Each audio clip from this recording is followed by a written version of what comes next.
The following story has been brought to you by StoriesToInspire.org. There was a young man, he's a young rabbi.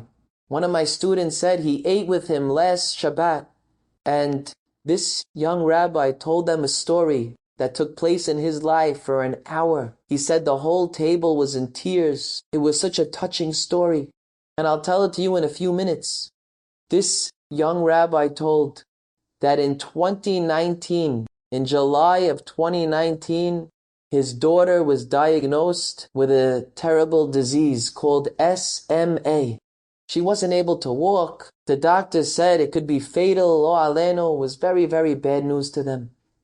And he said, but there's a light. There's some good news too. What's the good news? He said, until today, there was no known cure for this disease. But the FDA a couple of weeks ago just approved a drug called Zolgensma that could cure this disease. It's one injection, for an hour in the hospital, and your daughter could be cured. Unbelievable. How do I get it? He says the one problem is it is the most expensive drug on the market. To get it costs $2.2 million. $2.2 million for a medication, a one-time dosage. So he went through the insurance company and ordered the medication. The insurance company denied it. He tried again. They denied it again. They said, this is not covered. I'm sorry. He hired a lawyer to fight them. He said we were fighting the clock because the FDA only approved this drug until the age of 2. And my daughter's second birthday was in 2 weeks. They were fighting in court, and with 1 week left before her birthday, the verdict was reached. They lost. They were not getting the drug from the insurance company. They're sitting together with the doctor. The young man says to the doctor, what are my options? I don't know. He says, could I pay out of pocket? Of course you could pay out of pocket. You have that kind of money? He says, I don't have that kind of money, but I have a rich father. He says, I didn't know your father. Who's your father? He points up, God's my father. He has all the money in the world. He says, okay, if you can get the money, you got 1 week left. He went and he spoke to his rabbi. He says, Rabbi, we need a plan. My daughter's life's on the line. How are we going to get the money? The rabbi said, let's make an online campaign. We'll make a chesed campaign. We'll open it up to the Jewish communities at large. And maybe Hashem will have mercy. And they made an online chesed campaign. And in 5 days, amazingly, over 20,000 people donated. And they had the $2.2 million with 2 days to go. He went and he says, okay, I need the money. They said, you can't get the money that quickly. It has to process. It has to go through this. It's going to be another few days till you get the money. I don't have a few days. We need the money now. Sorry, you can't get it. Now, I have the money here. We got it, but I can't get it.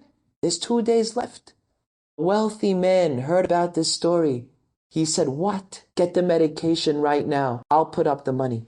He pays the $2.2 million up front. They get the medication. His daughter is in the hospital a few hours before her birthday. It was July 19th, 2019. She got the medication. Baruch Hashem, my student said he saw her last Shabbat. She's 6 years old now. She looks great. Everything's great. Baruch Hashem. The young rabbi said, when I got the money a few days later, I went to this wealthy man and I said, thank you so much. You saved my daughter's life. Here's the money. He said, what? I don't want the money. You don't want the money? What do you mean?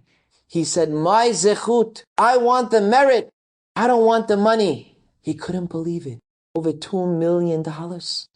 He said, what do I do with the money? They donated 20,000 people. He asked the rabbi. The rabbi says, you have to inform all of them through email that you don't need their money anymore. And they informed all the 20,000 donors, we don't need the money. He said 95% of them said, we don't take back donations. That's it. It's yours. Keep it. He said, what did we do with the money? We opened up a chesed organization. And we help people in this area And they're helping people today, right now, with this money that they got. He said the story was unbelievable. After I had some time to think, I came to a striking revelation. He says, you see, that took place in 2019. 8 years before that, in 2011, I had no religion. I didn't even keep kosher. He said, I'll never forget the day. My friends called me. It was Erev Tisha B'Av. My friend said, we'll pick you up tonight at 10 o'clock. We're going to the club. He said, okay. And he said, wait, tonight's Tisha B'Av. Go to the club on Tisha B'Av? They say, we don't keep Tisha B'Av. Who cares what night it is? We'll be in front of your house at 10 o'clock. He said, I felt a little uneasy, even though I wasn't religious. To go partying on the saddest day of the Jewish year, I felt bad. He said they were pressuring me. You better be there. We need you. You better go. He said it was very, very hard for me, but I fought it off and I told them, I'm not going. I'm sorry, I will not go. He said that night was the turning point of my life because I got so much strength from there. I started becoming religious slowly until today I'm a rabbi. From that night, he said that night in 2011 was July 19th, the very same day that Hashem saved my daughter's life 8 years later. And he said there's no coincidences.